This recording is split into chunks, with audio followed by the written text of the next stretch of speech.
Hello everybody, welcome back to another video. I am XSharpX and today we're going to be doing a bit of a newer, or not like a newer, but like a new style of video I guess today. It's not really going to be like gameplay, it's more, or I guess not, I don't mean like gameplay, I mean like, it's going to be more so like a guide. It's going to be for 5 Nights at Freddy's 4, and the reason why I'm doing guide in this game is because, well, I mean, to start off with, there's a lot of confusion that goes around with this game. Not just like for everyone in general, just also really honestly for me, because I was very confused when I learned how to play this game, and that's why I want to do a guide on it. It's just so because I don't want everybody to share the same confusion as me. Also, just a side note, if you hear any background noise, I apologize for that. I don't know, it's just my mic, it picks up a lot of stuff. Alright, so now we're in the night though. So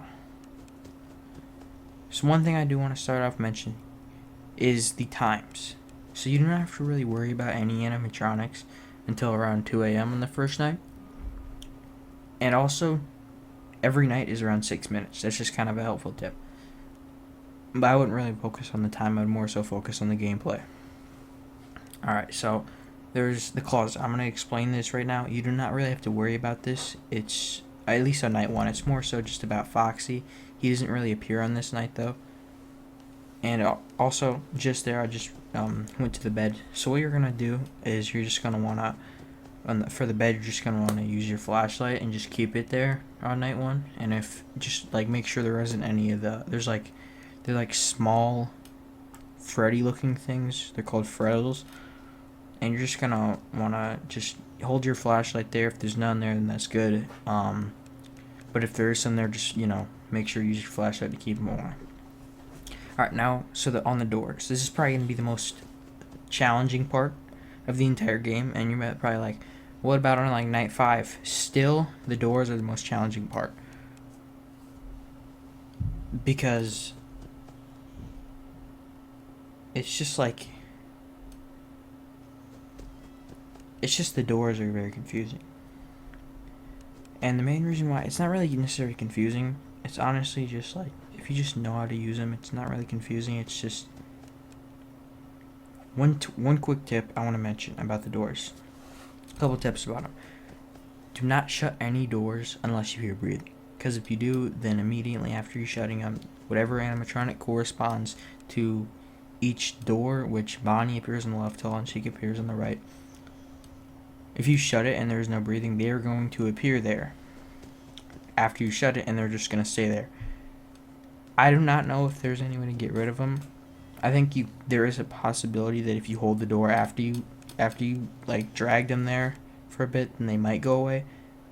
But I wouldn't recommend doing it, risking it at all. It's just not worth it in the long run. I'd recommend doing it the right way. And how you do that is you're just going to want to sit at one of the doors, and it says on screen, listen for breathing. I would recommend waiting about 4 seconds. 5 if you want to be safe. On later nights though, I'd recommend about 4, because that's all it really takes.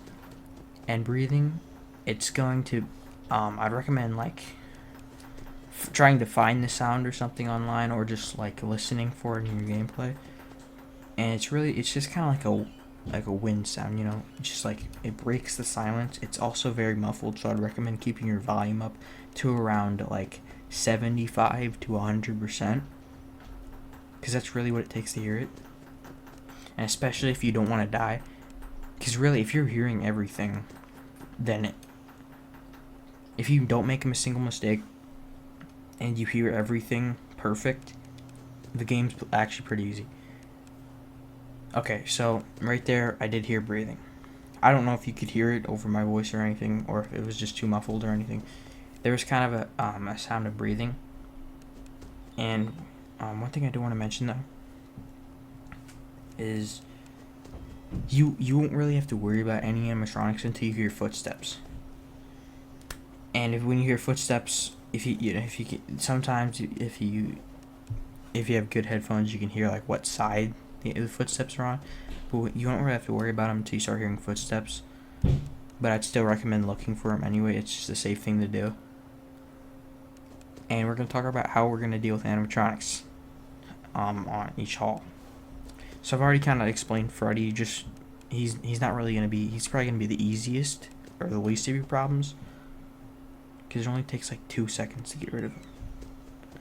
So for each animatronic, so what you're going to do is you're going to want to sit at this. Like I said, I think I said 4 seconds, because that's all it takes. And if you do not hear any breathing, just use the flashlight. However, if you do hear breathing, shut the door and then wait till you hear muffled footsteps. Now I'm sure you've heard like the protagonist or whatever running around. It kind of sounds like that, just more so like muffled, and it's just kind of harder to hear.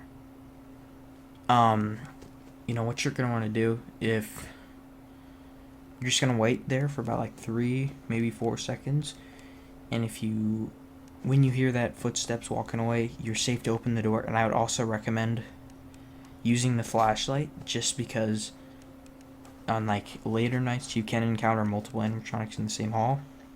You're not really gonna have to worry about that in night 1 though, because you only have to deal with 3 animatronics, which all have their own corresponding areas. Also, I do want to mention, you probably might think, well, I mean, I don't really want to use a flashlight because, like, if I mess up, there's a chance they could be there and they're going to jump scare me. Well, you're going to want to use that flashlight, because even if you don't hear breathing, you're still going to want to use it, because you can still, if you've seen, I don't know if you saw it in my gameplay, but earlier, Bonnie, I used the flashlight and he backed off. And you're probably thinking, well, that's just kind of like an occurrence that maybe happens. No, that happens. Animatronics can be in 2 spots in the hall. That's their first area, and then they can be right up to the door.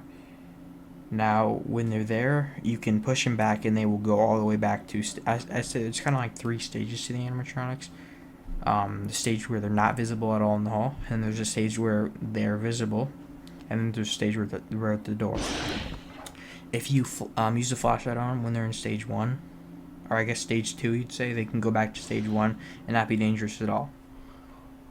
And that's really all you gotta worry about in night 1. Hopefully that clears up some confusion. And yeah, that's pretty much it. Also, fun with plush tap. I don't know if I'll do a guide on that or not. Maybe I will. But that's pretty much it.